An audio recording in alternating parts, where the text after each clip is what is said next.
welcome back to some more Chat Talks games. So Devil May Cry 4. Easily the most forgettable Devil May Cry game I feel like that I've played. I know there's the reboot and all, but playing this game, what I realized is that I don't remember shit about it, other than the whole backtracking aspect of it. You can look back to all the other games, and before I even replayed those, where Devil May Cry 1, I remembered the bosses. Devil May Cry 2, I remember that shitty-ass helicopter. The helicopter?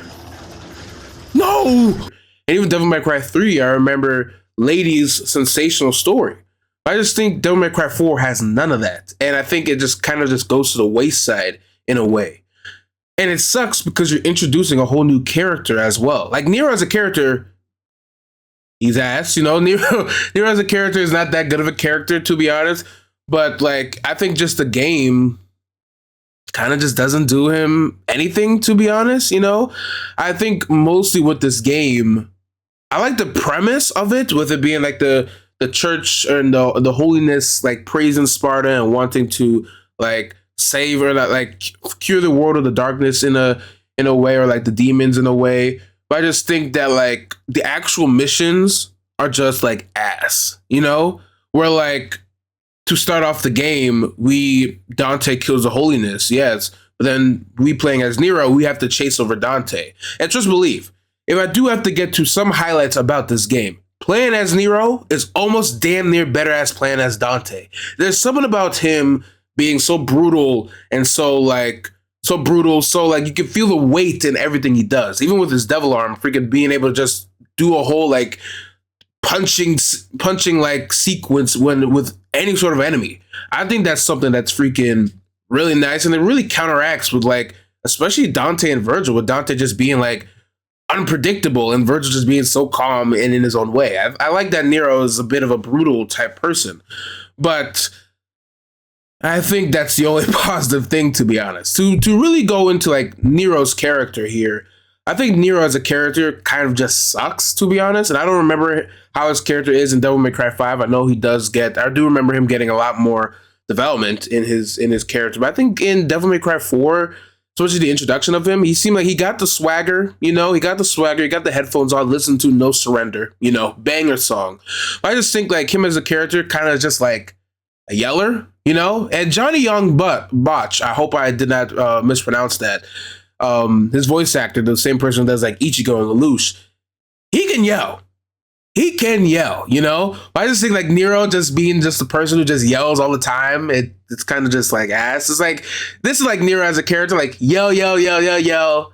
Oh, Kyrie, I love you, Kyrie. I'm going to protect you, Kyrie. Yell, yell, yell, yell, yell. Kyrie, yell, yell, yell, yell, you know? And I just think that it's a bit too much, you know? And I understand that like Nero is more of like he wants to protect others, yes, but I feel like you could kind of do a bit more with that in a way, and they just don't. I think that for them to miss a complete opportunity to have like, because Nero's an orphan, because like yeah, I don't want to spoil it, but Nero, he's an orphan, but I just think for them not even go down that route and even talk about like how he was, or like how like him and Kyrie and Kyrie and Credo's relationship was whenever they like grew up together. They did grow up together, right?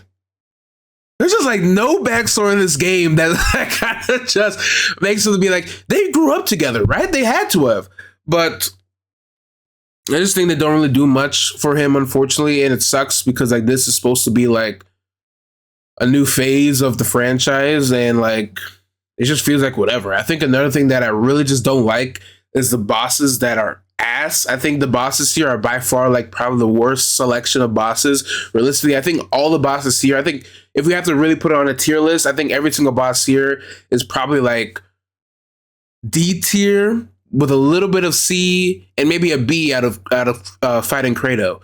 But I think every single boss here is kind of just whack. I think that what's so big about this game is that the amount of like boobs and tits and ass it shows. Like I feel like the whole thing about this game, it's so uninteresting in a way that like maybe Capcom feels like they have to show like tits and ass, and just believe the sights are amazing, you know? But I think it kind of gets to a point when like you have one of the bosses, the frog, literally have its antennas or anglers or whatever antennas, literally having two girls on it fucking scissoring and fucking trying to like seduce us and tell us to come closer. I think it kind of gets to a point. I'm like, all right, man, you know, it don't look bad, but I'm just wondering, like, is this really necessary in a way? And I don't hate upon fan service like that, because like you can always look past the fan service. But I think it kind of gets to a point where like when the base of the story is so like uninteresting, I feel like you kind of just need someone to like make people just keep on looking at the game, because like, yeah, seeing Trish, Gloria, blackface, but like having her whole sequence where you damn near almost seeing the coochie, that's something. And unfortunately with Lady, seeing her, she looks good, you know, she always looks good, but seeing her basically just become just a sexual object in a way and really just don't play a role in this game. But like honestly, what role would she really play? Because like Nero's a thing. But yeah, the boss selection is ass. There is some moments in with like in regard to Nero with the bosses, but I think most of the bosses are just forgettable.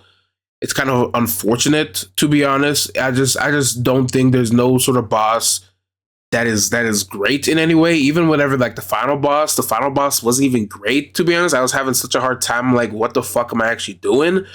But that's another thing I just don't like about this game, is that it's just whatever, you know? And you kind of just don't know what to really grab at that's like good, you know?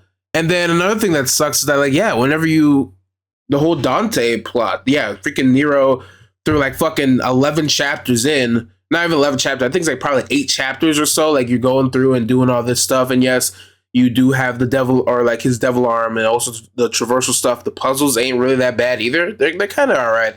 But even like trying to find Dante, who he doesn't know anything about Dante, but trying to find him and then get to a point where like the church and the holiness is now all of a sudden like using him in a way and wanting him. And even like whenever like Credo like wants to fucking kill him in a way, not kill him, but like get him for his holiness, and like, I don't know, just like there's like no, and I'm like speaking about the story in a way where like maybe you guys would kind of like hate on me in a way, because like I'm asking for like trying to get a story out of an action game, but like Devil May Cry 3 is literally a thing.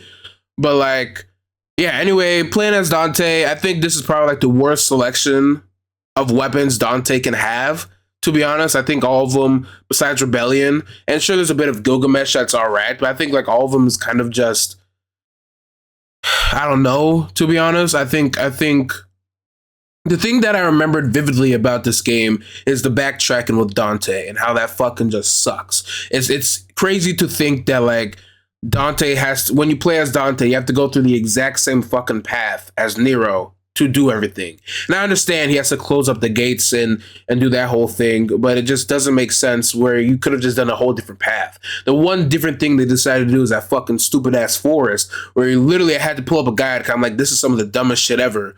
What's even the point in doing this? You know what I'm saying?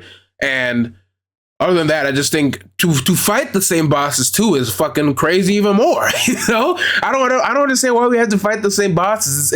It's I guess, man, but like you can't add like somebody else in a way. And like I know Dante has this fix, especially with like the toad, the anglerfish, or like the toad and like the two people scissoring and shit. But like it's just like, why? You know, it's unfortunate, and I think like the plot really doesn't do him any service. Literally, like whenever you actually start to play as Dante, like Credo, sorry, like fucking dies, and I think like they don't really talk about that anymore. I don't know why, but it's weird in my opinion. And then just the whole thing with Dante, he has this is probably his worst selection of weapons. Rebellion is fire, of course. Gilgamesh, maybe a lot of people like Gilgamesh because of how fast it is, but I think like the third one, Lucifer, kind of just fucking sucks, to be honest. Unless I'm just fucking ass, and usually most of the time I am ass at fucking action games and all that. But it's just whatever. Pandora's Box, fuck, I don't give a shit. And yeah, man, that's like, I think that's probably like the biggest slap in the face that they could have done, where you just play through the exact same levels. And sure, they add more enemies, But the enemies here aren't that fucking good anyway. You know, I'm not. These enemies are like bottom tier. You know, I like the knights and all that, but they're whatever. Even with like, yeah, you literally fight the exact same bosses besides like the final boss. But even with the one with Nico's father, spoiler, sorry. Whenever you fight him, he's just like they have their whole freaking like fourth wall type of play that they're doing, but it's just like, is this supposed to be funny in a way? And I don't know, man. But easily forgettable. Final boss forgettable. The plot's forgettable. The boss rush sequence, and I hope that boss rush is not actually like a random roulette and how like you have to hit the dice and you have to specifically get it on the type of, you have to really go progress through the roles that you commit. But I just think it's just ass. There's something about this game really that is just like, yes, that's striking at me. I feel like you can ask, maybe I'm just talking on my ass. You can probably ask like a good amount of people, like, what's the one thing you remember about DMC4 besides playing as Nero? None of them will say shit, unless I'm just wrong. But the one thing about this game is that, yeah, Nero's like Nero being a playable character and having like a completely different style compared to Dante is like fucking a sensation, you know? I just think like everything else fucking sucks, you know? It's shit, to be honest. But what can I really say about that? Yeah, we're on Devil May Cry 5, and then I actually played the reboot. So I'm just like wondering, is like, what happened to? And I know like the reboot is supposed to be like an even darker and maybe mature like game as well. Like, don't they do drugs in the reboot? You know, so I'm just wondering, like, if you already doing like tits and ass, and scissoring here, what the fuck is happening with the reboot? You know, and I'm just thinking, it's like, God, man, I don't know.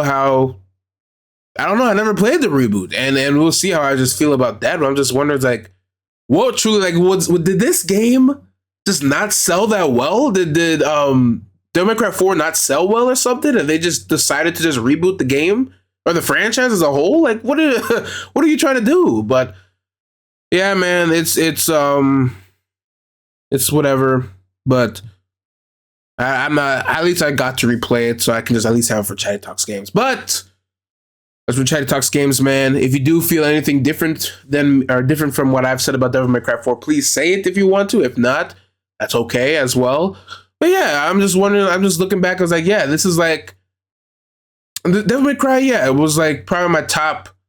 I think it's like top 3 franchise, but I think now it's kind of just going a bit lower in a way. But I haven't played that much franchises to really like say. Well, I have, but like I don't know, man. I don't know. All right, man. That being said, hope you enjoyed and stay safe.